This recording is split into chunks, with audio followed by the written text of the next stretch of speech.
This is such a stupid situation, I had to comment on it, but the City of Calgary, my city, has spent $4.8 million on three words, replacing our old city slogan of Be Part of the Energy with Blue Sky City. That has cost Calgary taxpayers $4.8 million. $1.8 million of that budget went to Calgary Economic Development, and $3 million went to Tourism Calgary, although this is majorly a project of Calgary Economic Development. This was just absolutely insane to hear, considering I have had experiences interacting with Calgary Economic Development because I was helping some nonprofits before, and we couldn't get $500 out of them, even though on paper we were pursuing a project that was going to bring a lot of tourism money to Calgary, that was going to help brand the city as a tech city. We had a plan of how we were going to roll out the events that we were putting on over multiple years and how we could get lots of people to show up to the city. We could fill hotels during months where there was not a lot of people around Calgary. And still, they just said, well, where's your 10-year plan? Where's your 50-year long-term strategy about managing your events over time? And it's like, guys, we can literally show you on paper how we're about to make the city a lot of money, and you are sort of quibbling about whether or not we have a 10-year plan for the organization that I'm helping out.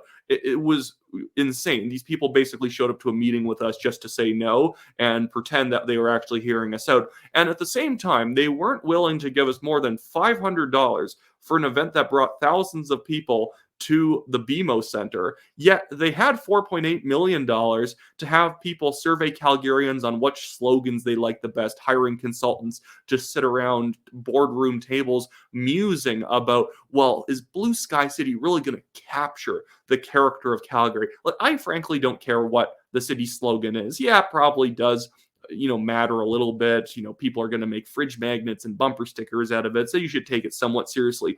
But if you're spending more than $100,000 on devising a new slogan, you've done it wrong.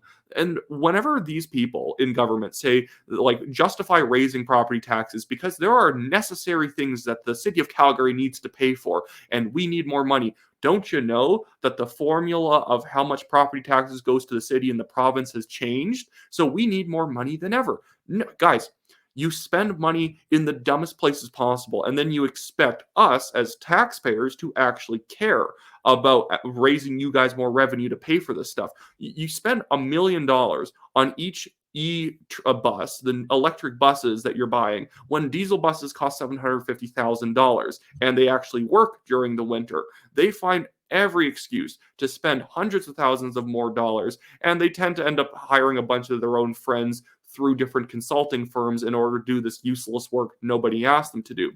This is why on a municipal level, provincial level, federal level, you should never be terrified of the idea of spending cuts. Yes, the Liberals on the federal level, Gondek's administration on the city level will pretend that everyone who wants to make cuts wants to do it to city repair, like road repairs. They want to do it to like old age pensions and stuff like that. Nobody actually is proposing cutting like necessities. What people are proposing cutting crap like this. $4.8 million for a city slogan. That is like money laundering at that point. Someone actually needs to be charged for mismanaging a project that badly. You somehow spent $4.8 million on a slogan. Was there any physical materials that came out of this? Because they were proud just naming the slogan. They didn't come up with a strategy of all the billboards that they've purchased in order to advertise our new slogan. No. That's all going to come after. So we actually also need to pay more money now in order to rebrand everything that says Be Part of the Energy and that was associated with the old slogan. So we're at the tip of the spear right now in terms of spending on this boondoggle of a project. We need way more people who will actually call this out in city politics, who are councillors, who are actually in city administration, if they're elected, unelected officials, people who will blow the whistle on stuff like this, because it is effectively theft to take taxpayers' money, pretending you're spending on necessities, and then hiring a bunch of your friends in order to come up with, frankly, a slogan that was worse than the last one. And I don't even like the previous slogan. Be Part of the Energy sounds like you're about to get a degree at a college somewhere. But anyways, goodness. Calgary's a joke under Gondek right now. And for anyone thinking, well, I missed Nenshi, at least he was better. Guys, Naheed Nenshi was not a good mayor of Calgary. Everything Jyoti Gondek is doing is just the logical conclusion of what Nenshi was doing before. She just intensified the same policies that he was pursuing in the long run. She's basically just the true believer form of Nenshi, who has no ability to hold herself back and do things in incremental fashion. Every change Nenshi made was terrible, but yet slow enough that not that many people are going to complain.